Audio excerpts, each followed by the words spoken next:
latest updates, subscribe to News 9. Very warm welcome to one and all. You're watching News 9 Digital with me, Neha Bhan. Now, after the Railways announced the resumption of non-AC services from the 1st of June, on the 20th of May, Union Civil Aviation Minister Hardeep Singh Puri also announced the commencement of domestic flights from the 25th of May. And today, we are going to simplify for all our viewers about what is allowed at the airport and what isn't. To put it in more simple words, what's flying going to look like amidst COVID-19?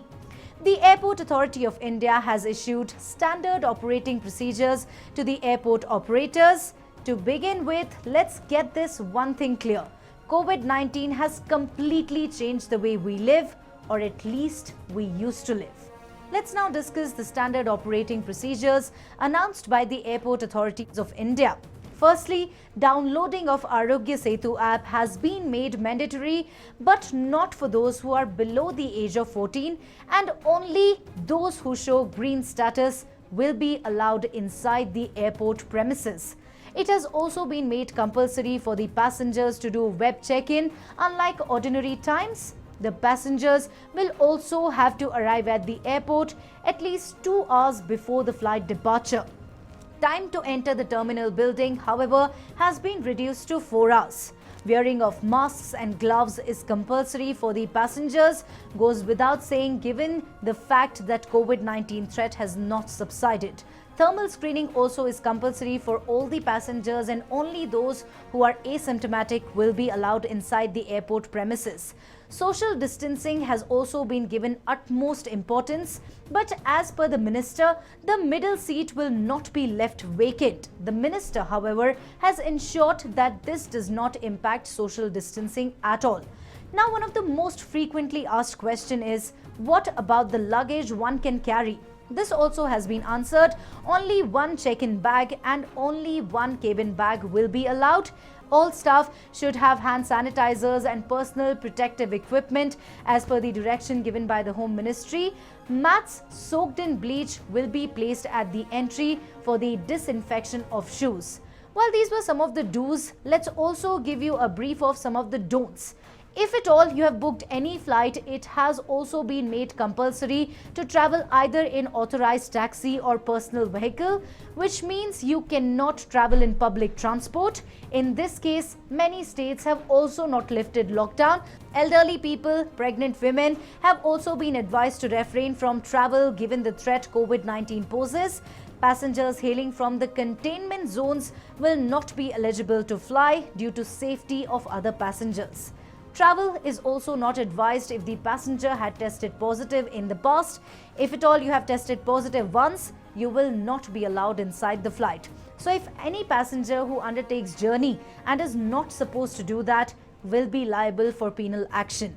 No meal services will be available in the aircraft. In case you had kept your hopes high, there's a bit of disappointment. However, water bottles will be made available in the galley. The minister has said that all the passengers must be discouraged from using trolley at arrival and departure area. So, Union Civil Aviation Minister Hardeep Singh Puri also addressed the presser in connection with the resumption of flight operations. First and foremost, the flights this time will go through 7 different routes, and these routes will cover the entire country. Yes, you heard me right. The 7 routes are going to cover the entire country. The duration of the first flight is less than 40 minutes. Now, if you have to travel between Delhi and Agra, you fall under Route 2. The duration is between 40 to 60 minutes. Route 3, the duration is between 60 to 90 minutes. The duration of Route 4 stands between 90 to 120 minutes. The duration of Route 5 is between 120 to 150 minutes. Route 6, the duration is between 150 to 180 minutes. Route 7, the duration is 180 to 210 minutes. From Bengaluru to Delhi, for example, if you have to travel, you fall under Route 7. New flight fares structure also was announced by the minister. There will be a minimum and maximum price set for all the 7 flight routes. For example, flight bound to Delhi from Mumbai will cost you between 3,500 rupees to 10,000. Earlier, flights were charging exorbitantly.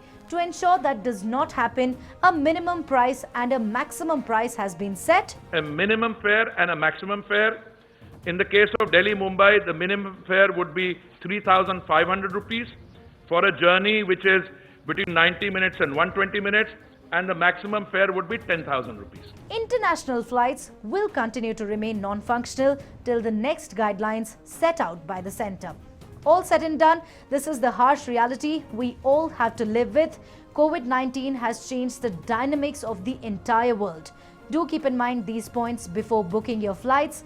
Hope this information was useful. Do not forget to subscribe to News9 YouTube. Like and comment and share this video if you liked. Thank you very much for watching. Stay inside your houses. Stay safe.